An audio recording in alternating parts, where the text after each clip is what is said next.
내게는 소중한 아들이 하나 있다. 이름은 송정현, 나이는 16살.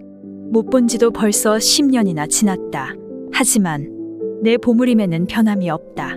나는 어떻게 되든 상관없으니 부디 행복하게 살았으면 좋겠다.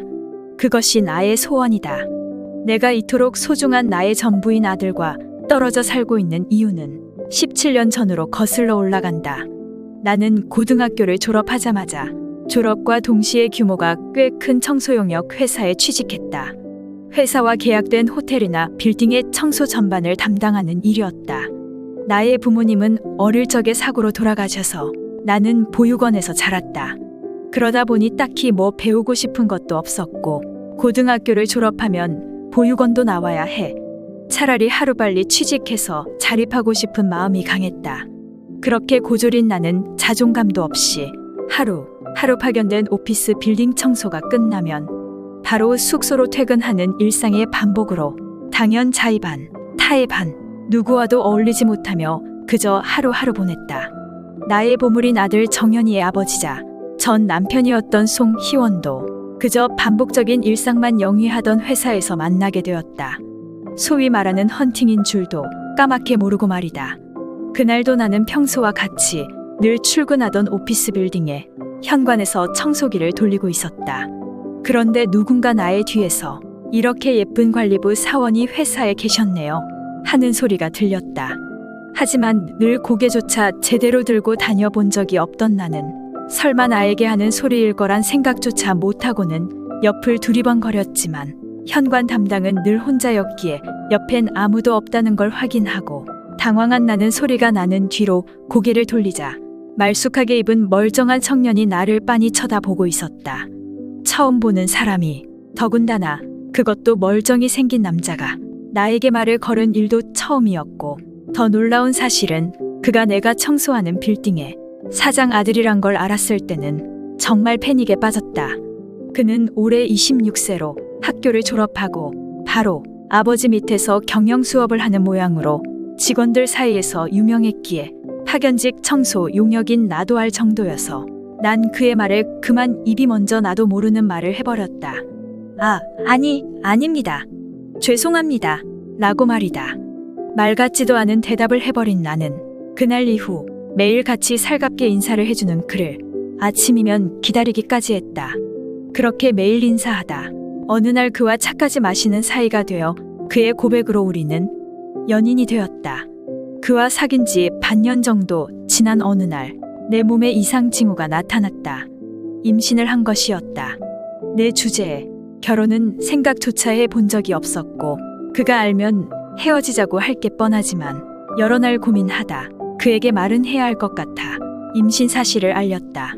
물론 뛸 듯이 좋아한 건 아니었지만 걱정했던 것과는 반대로 그는 집안 어른들께 말씀드리고 결혼하자고 말해줘. 난 너무나 기뻤다. 나와는 너무나 차이나는 그의 집안에서 당연히 나를 내치리라 생각했지만 그의 부모님께선 자신들의 손주를 가진 나에게 당연히 결혼해서 아이를 낳아야 한다며 흔쾌히 우리의 결혼을 허락해 주셨다. 그때 내 나이 21살, 그의 나이 27살이었다. 세상 물정 전혀 모르고 바보 같았던 난 보이는 게 전부인 줄 착각하고 아직 회사에서 배울 게 많은 그이기에 분가 대신 시댁으로 합가를 해 결혼식은 훗날로 미루고 호적부터 올려 그의 집으로 그렇게 들어가게 되었다. 처음 신혼 생활은 정말이지 꿈을 꾸는 것 같았다. 한 번도 부모의 정이란 걸 느껴본 적이 없었던 나에게 그의 부모님이 몸은 어떠냐고 물어주시는 것만으로 감격했고 그의 가족의 일원이 된 것 같아 마냥 행복했다. 하지만 그 행복은 딱 정연이를 낳기 전까지였다. 정연이를 낳자마자 언제 그랬냐는 듯 너무나 당황스럽게도 시부모님의 나에 대한 대응은 놀라울 정도로 싸늘해졌다. 물론 장래의 후사가 될 정연이에게는 충분히 지나칠 정도로 아끼며 귀여워하셨지만 어느 날부터 나는 마치 하인처럼 저택의 청소, 식사 준비, 필요한 물건 장보기 하나부터 10까지 먹을 시간조차 없을 정도로 일을 하고 있었다. 처음에는 잠자코 따랐지만 내가 배 아파서 낳은 소중한 아들인데 왜 내가 키우지 못하고 난 하인 취급이나 당하고 있는 것이 납득이 가지 않아 한 번은 시부모님께 말을 했다. 그런데 시부모에게 돌아온 말은 너 같은 부모도 없는 집안에 출애한 것이 정연이를 키우다니. 정연이가 불쌍하구나. 사회에 어울리는 사람이 되도록 내가 책임지고 키울 거니 넌 청소나 하고 있어. 라는 말. 임신 중에는 그렇게 상냥했었는데 처음으로 나에게도 가족이 생겼다고 생각하고 너무 좋아했었는데 난 그만 너무나 큰 충격을 받았다. 하지만 충격에 빠져 있을 시간이 나에겐 없었다. 나는 아무래도 좋았다. 다만 정연이는 포기할 수 없었다. 내가 배 아파 낳은 나의 소중한 아들. 몸이 부서져도 정연이를 내 손에서 키우려 이를 악물고 버텼다. 그런데 나의 골칫거리는 시부모님뿐만이 아니었다. 의지할 수 있어야 할 남편마저 결혼 후에는 나에게 관심을 보이지 않으며 임신 중기 때부터 이미 사내 여직원과 바람을 피우며 애당초 나에게 숨길 생각은 아예 없었다는 듯 당당하게 밖으로만 나돌았다. 더욱이 임신한 사실을 알고 남편의 권유로 직장도 그만뒀기에 되돌아갈 곳도 돈도 없는 나는 남편의 바람과 시부모의 모진 시집살이 속에 오로지 정연이만인 아의 전부였기에 정연이의 행복만을 생각하기로 했다. 그러나 이것이 아의 큰 실수였다. 내가 정연이를 내 품에 지키면 지킬수록 시부모의 학대와 맞먹는 과잉노동은 더욱 심해지기만 했고 더불어 남편의 바람기는 더 막장으로 치달아 육체의 한계를 넘는 극한까지 치닫자 결국 공황장애 판정을 받으며 정연이는 대부분 시부모의 손에 들어가 버린 상태가 되었다. 다행히 아주 심각한 상태는 아직 아니어서 약과 통원 치료를 병행하면 좋아질 거란 의사의 말에 역시나 가족들의 이해가 필요한 사안이었기에 나는 남편과 시부모에게 나의 상황을 이야기해야만 했다.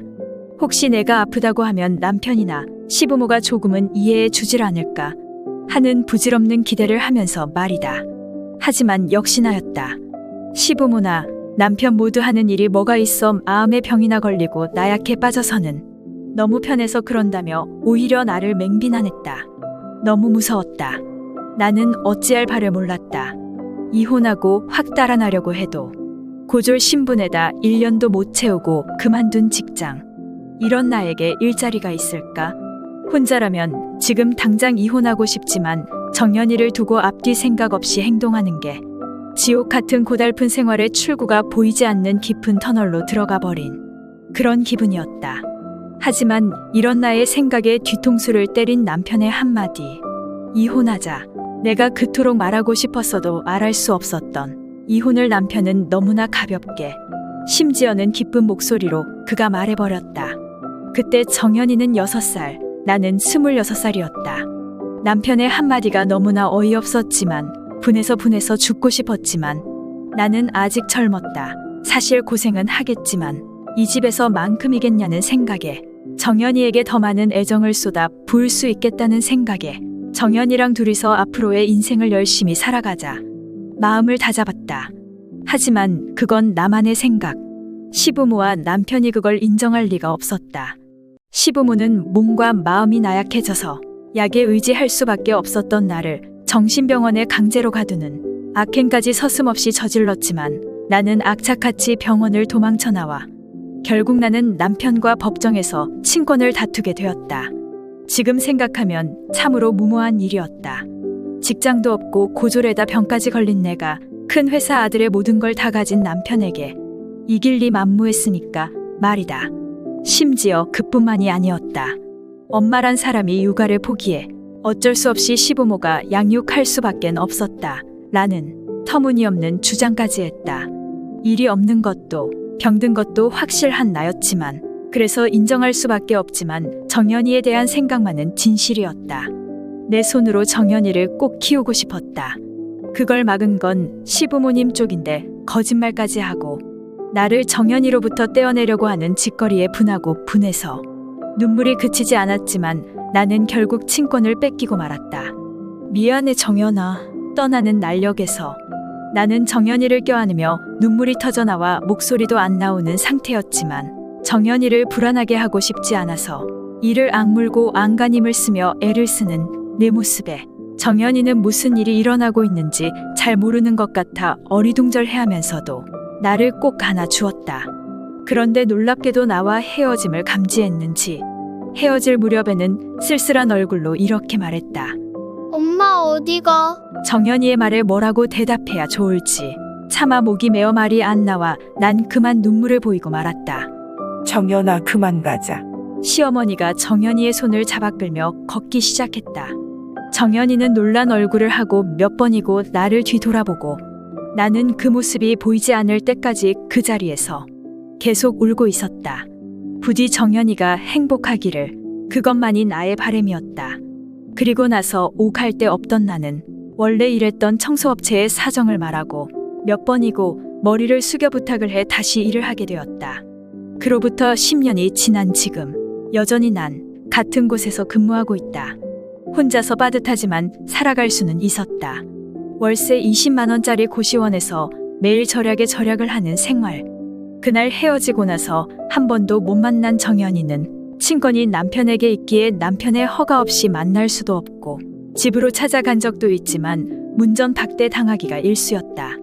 시부모에게 정연이와 개인적으로 연락만 할 방법도 없겠느냐고 통사정을 했지만 상대해줄 리 없는 시부모였기에 그저 내가 할 수 있는 일은 정연이에게 편지 쓰는 일밖엔 없었다. 그렇게 꾸준히 편지를 보냈지만 정말 정연이가 내 편지를 받았는지는 모르는 일이었다. 그래서 무모하지만 아직도 전 남편의 회사와 거래를 하고 있는 전 직장을 찾아가 머리를 숙여 다시금 채용을 부탁했다. 굴욕적이고 분한 게 현실이지만 혹시나 정연이가 전 남편 회사에 들르지는 않을까. 그러면 얼굴이라도 먼 발치에서라도 볼 수 있을지 않을까 하는 한 줄기 간절한 마음에 다시금 전 남편의 회사에 청소부로 다니기 시작했다. 하지만 간혹 어쩌다 전 남편과 마주치는 날이면 대놓고 날 조롱하며 깔보는 얼굴에 무시하며 일할 수밖에 없었지만 그런 날이면 나는 속이 상해서 견딜 수 없었다. 전 남편은 보란듯이 매번 새로운 여자와 내 앞을 일부러 지나가며 눈앞을 지나서는 나를 깔보며 조롱하며 지나간다. 비참하지만 정연이가 건강하게 행복하다면 그것으로 됐다고 버티며 그런 정연이를 한번 볼 수도 있지 않을까 하는 마음에 참아본다. 그렇게 10년을 버티며 일하던 어느 날 최근 드디어 전 남편이 회사 사장에 취임을 했다. 그리고 비가 쏟아지는 오늘 전 남편의 취임식이 열려 손님들이 몰려들었다. 그날은 비가 심하게 왔기에 신발에 묻은 진흙과 빗물로 더러워진 입구를 나는 분주히 걸레질을 하는 일을 하고 있었다. 손님들이 들어오는 와중에도 계속 걸레질을 하지 않으면 바로 더러워지니 나는 쉴 틈 없이 연속해서 걸레질을 하고 있었다. 그런데 갑자기 아, 이런, 더럽혀서 죄송합니다. 라는 큰 소리가 쪼그려 연신 걸레질을 하고 있던 내 등 뒤로 들렸다. 아마도 연신 걸레질을 해 깨끗해진 입구를 자신의 더러워진 발로 발자국을 낸 손님 중 한 사람이 미안해하며 나에게 사과를 한 모양이었다. 이 북새통에 많은 손님이 몰려 들어왔지만 나에게 그런 식으로 말해준 사람이 처음이라 나는 조금 놀라 고개를 뒤로 젖혔다. 10대 중반 정도의 남자애는 딱 정연이 또래였다. 그때 숨이 멎는 느낌이 들며 내 심장이 터질 듯이 뛰었다. 정연이었다. 단 한순간도 잊은 적 없었던 정연이. 헤어진 10년 전과는 비교도 되지 않을 정도로 우람하고 얼굴도 어른스러워 보이지만 눈 밑에 있는 점과 동그란 눈동자는 그대로였다. 쭈그리고 앉아있던 나는 몸을 일으켜 정연이를 봤지만 한참 올려다 볼 정도로 키도 많이 컸다. 나는 확신했다. 정연이란 걸. 정연아. 목 놓아 부르려던 찰나 나는 그만 정연이의 이름을 다시 삼켰다. 정연이는 천진한 얼굴로 나를 바라보고 있었다. 마지막으로 만난 게 6살 때인데 날 기억 못하는 건 당연한 거다. 그렇게 놀란 가슴과 스린 속을 삼키고 있던 그때 정연아, 라며 또다시 누군가 정연이를 부르는 소리가 들려왔다.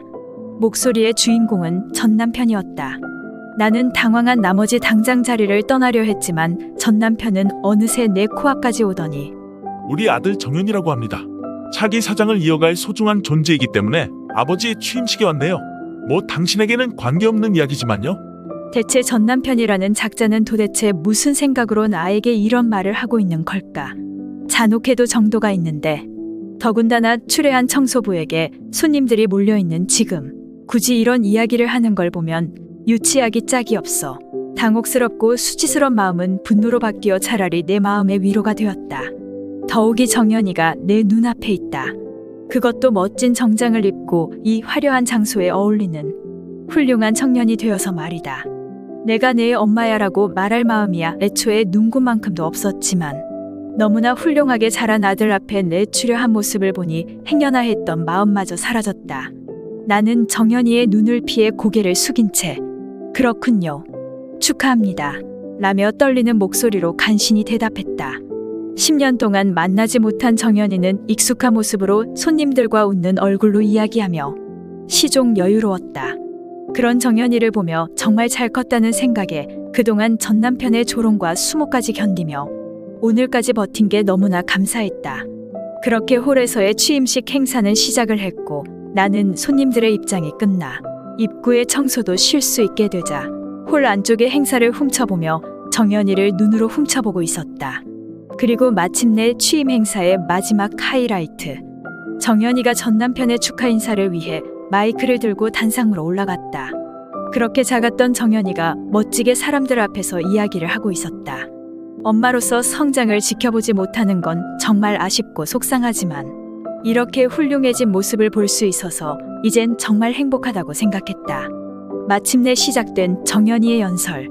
오늘 이렇게 뜻깊은 저희 아버지의 사장 취임을 축하해 주시기 위해 귀한 시간을 내 달려와 주신 여러분들께 정말 감사드립니다. 그리고 아버지의 겉모습에 속고 있는 사람들이 이렇게나 많이 있다니 정말 놀랍기도 합니다. 이때까지만 해도 사람들은 정연이가 너무나 해맑은 미소로 말을 이어가자 말의 의미를 눈치채지 못하고 웃고 있었다. 하지만 곧 회장은 쥐죽은 듯이 조용해지고 웅성거리는 소리가 들리자 놀란 진행자가 옆에서 정연이의 마이크를 뺏으려 했다. 하지만 정연이는 진행자를 피해 이야기를 계속했다. 아버지는 어머니가 있으면서도 여러 여성들과 바람을 피웠으며 40대 된 지금도 여전히 여성들을 깔보며 일보다는 더 열정적으로 여성들을 헌팅하며 지내고 있습니다. 물론 당연히 조부모의 용인 속에서 말이죠. 이들은 나를 낳아준 어머니를 육체적 학대로 몰아넣어 어머니에게 마음의 병을 만들어준 가장 형편없는 사람들입니다. 이번에는 전 남편이 얼굴이 새파랗게 질려 단위로 올라와 정연이의 마이크를 뺏으려고 했으나 이날을 위해 작정한 듯 정연이는 전 남편을 피하며 전 남편의 손을 잡고 말을 이어나갔다. 정연이의 힘은 어느새 저렇게 강해져 있었을까. 전 남편이 정연이의 마이크를 못 빼앗고 전전긍긍하는 사이 그래서 저는 이런 형편없는 사람들의 회사 따위는 전혀 물려받을 생각이 없습니다. 19살이 되어 자유로워지면 어머니와 함께 살려고 합니다. 여기까지 말한 정연인 잡고 있던 전 남편의 손에 자신의 마이크를 쥐어주고는 단상을 유유히 내려갔다. 공연장은 시끌벅적 난리가 났고 행사는 엉망이 되었지만 나의 눈에서는 뜨거운 눈물이 넘쳐나고 있었다. 정연이는 나를 잊지 않고 있었구나. 오늘 만난 내가 엄마인 걸 눈치챘는지까지는 몰랐지만 정연이의 목소리, 건강한 모습을 확인한 나는 기뻐서 어쩔 줄을 몰랐다. 그 일이 있은 후 나는 전 남편의 압력이 있었는지 어땠는지 모르지만 다른 건물로 이동이 되어 평상시와 다름없이 청소일을 하며 지내고 있었고 여전히 정연이와 연락을 취할 수는 없었지만 3년 후 청소일을 끝내고 돌아오니 약속대로 정연이가 문 앞에 기다리고 있었다. 정연이도 그날 이후 집안에서 핍박이 시작된 듯 키는 좀 더 컸지만 눈에 띄게 살이 빠진 모습이었다. 그런 정연이를 본 나는 3년 동안 옆에서 함께 지켜주지 못한 죄책감에 분하고 속상한 마음에 눈물이 홍수처럼 흘러 감정을 주체할 수 없었다. 정연이도 그동안 참았던 감정들이 복받쳤는지 우린 한동안 말없이 손을 붙잡고 울었다. 그렇게 서로의 안부를 물으며 정연이는 침착하게 모든 걸 얘기하기 시작했다. 놀랍게도 아직 어린 6살 때였던 정연이는 모든 걸 기억하고 있었다. 그때를 상기시키면 너무나 슬픈 얼굴을 한 정연이는 아빠도 아빠지만 엄마를 하녀 취급하며 쓰러질 때까지 일을 시키던 할머니와 그런 엄마를 비웃고 조롱하며 이 여자 저 여자와 놀러 다니던 아빠, 괴로우면서도 끝까지 나를 지키려 하던 엄마를 어떻게 잊을 수 있겠어요. 나에게도 너무나 괴로웠던 기억들이라 한순간도 잊혀지질 않았어요.